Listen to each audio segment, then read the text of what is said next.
Hi guys, I'm going to speak about what happens to an INFJ when they date a narcissist, and I'm going to probably do it in two parts. So this is part one.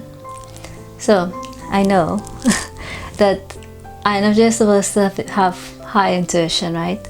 And you wonder how they get stuck with a narcissist. So first of all, there are different kinds of narcissists. So there are the narcissists that obvious. It's obvious that they're narcissists. It's just everybody could pick it up. So that's not really the narcissist that I'm speaking about, because the ones that everyone could pick up, the INFJ will stay away from, obviously, right? So what happened is that they are the covert narcissists. Seem like they're kind. The family members will say, like their siblings, their parents will say that they're a good kid.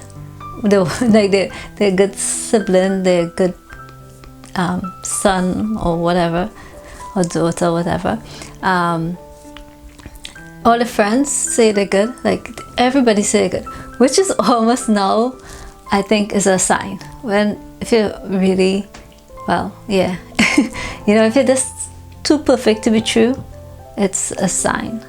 And then there are the ones who is like, I guess they will consider them almost like a psychopath, but they will mirror you. Like they'll mirror everything that you do exactly, right? So they'll mirror your actions and everything like that. And so you suddenly think to yourself that, wow, look at this. You actually, it's like you fall in love with yourself when you with them, because they're literally mirroring all your actions and everything. So it becomes like, wow, look at this. Is it that the INFJ intuition failed them? Right? Because that is what I wonder to myself anytime I make a choice that seemed to be off, right?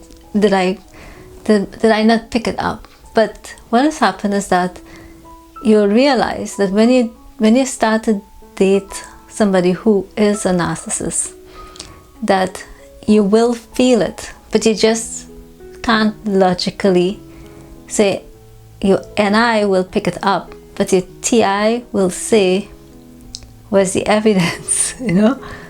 And when you're young, and this really happens when you're young, say 18, you have no experience, you don't even know that people like that exist. So you have no, like, you can't even imagine that people could be malicious. You just don't believe that it exists until you come across it, right? So if you're 18 and you're dating somebody who is a narcissist, you will feel it. Like you'll feel it in your body. You'll physically feel uncomfortable around them, and you'll feel like chaos inside of you. However, if you're not, so you have no clue of MBTI or intuition or anything. So you're feeling these things and you're wondering if these are your stuff, but you know it's coming off of them. Plus, life is hectic. So at that time, you're studying, you're working, you're just busy. So there is a lot of chaos within you yourself, which is why INFJs need to spend time by themselves so that they could know the calm that they feel when they're by themselves, like that peace and that calm, so that when it goes away with someone, that they could then detect that something is off. Okay, so your intuition will pick it up. It will still pick it up. You just wouldn't know what you're picking up. So you will feel like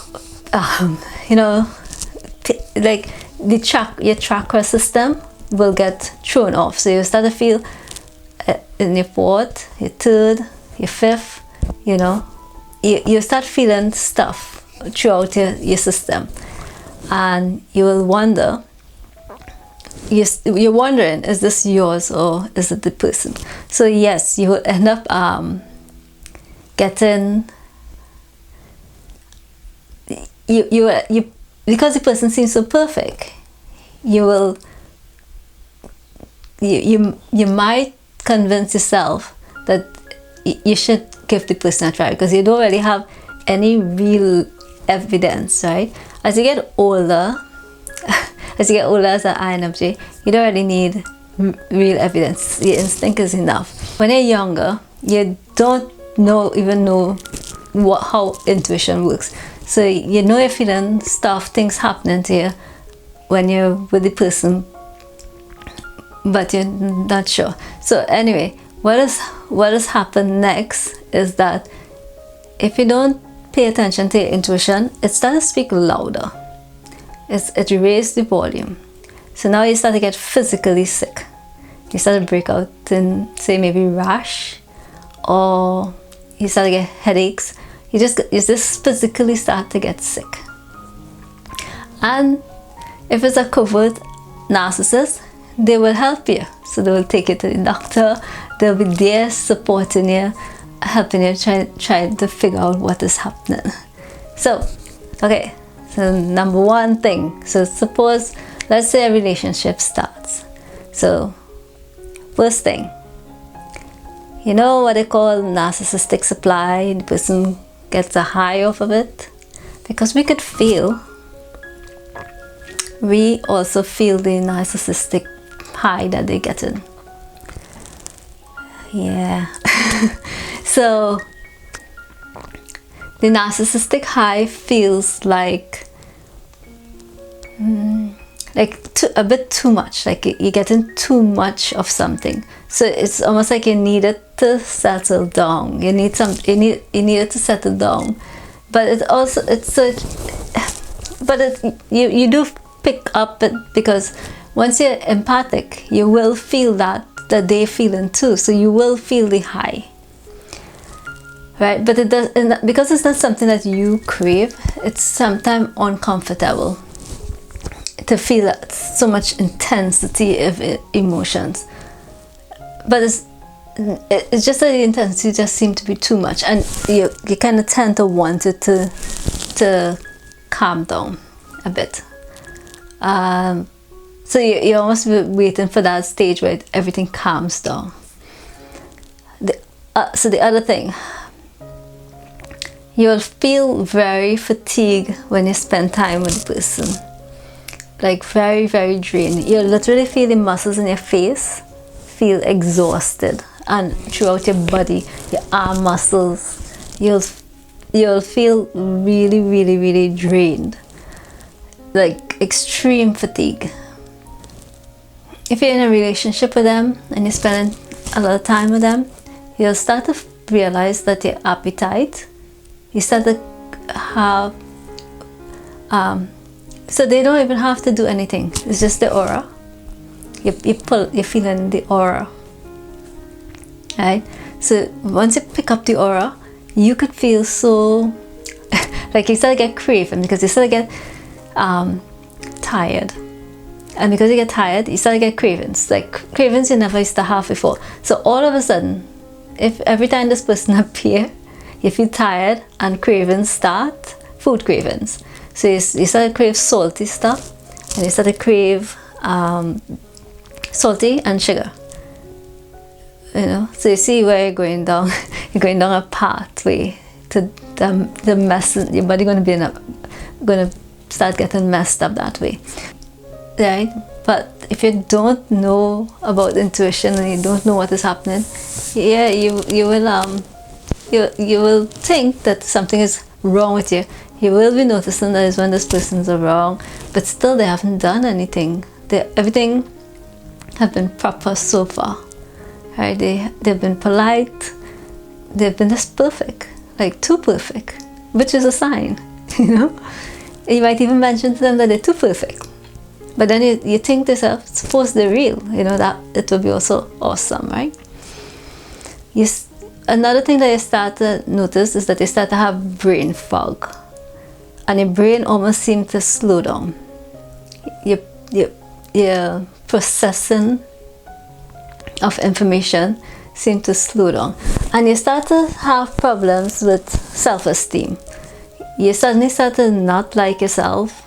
You start to find that you're not good at anything, and almost like you need validation from them, when before you didn't need validation really from anyone.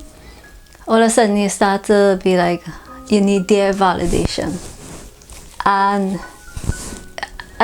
they kind of program you into needing their validation, because you were just talking about normal stuff, and they will be like, they'll give you like advice or suggestions that you should do, and they will suggest, not even directly, but they will keep suggesting, hinting that they will like you should talk to them before you make decisions, because somehow they know better. So you start getting into a habit of telling them what you're going to do, and then all of a sudden you stop thinking for yourself, which we have TI. That's what we like to think for ourselves, right? But it's like they kind of take that over, and you don't realize that it's being taken over. Another thing is that if you start to get overwhelmed and they ask for space, even if they don't say, like, even if they didn't verbally tell you that they're angry, that they ask for space, you could feel it. You know that they're angry, and that's when everything starts. That might be like the first time you see a sign that it's a problem. Besides all that feeling that you have going on, that's the time when you'll first know that something's going on, because they'll be significantly angry when you ask for space and not see them for a while. And usually you ask for space because you want to like know what it is like not to be with them, so that you could get a feeling of your own body again, because you're starting to lose yourself.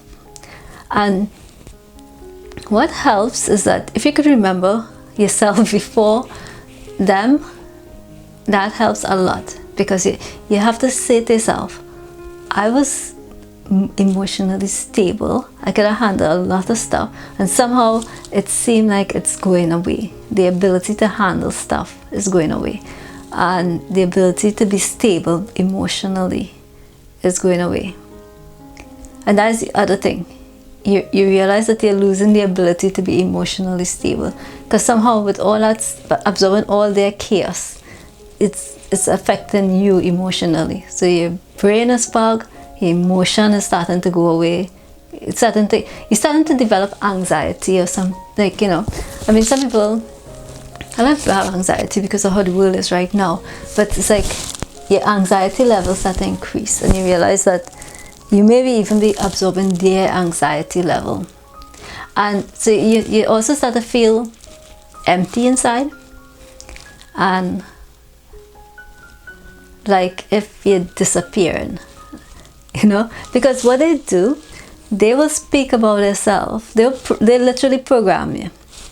Every time they speak, the conversation eventually goes into how they're not in a overt way where they're saying I am great, I am perfect, blah blah. They're just subtly putting in these things like a professional brainwasher. So they're subtly putting in stuff saying how good they are, and how kind they are, and how great they are, and how amazing they are, but it's just not overtly. So it's like so they're not going to say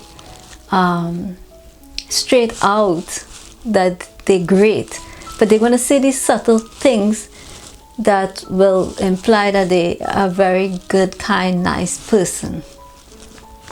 And they will do that. You'll realize that all the conversation is like that. So it doesn't matter what conversation it's whatever you start, it's like they have it all set to whatever you're talking about, to eventually make it be that they did something and they were so good.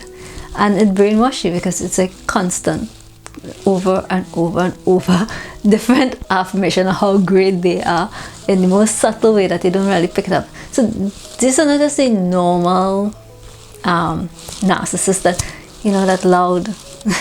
these they are so like when it comes to, it's like the skill, and I think that this is a natural skill that they develop throughout their life.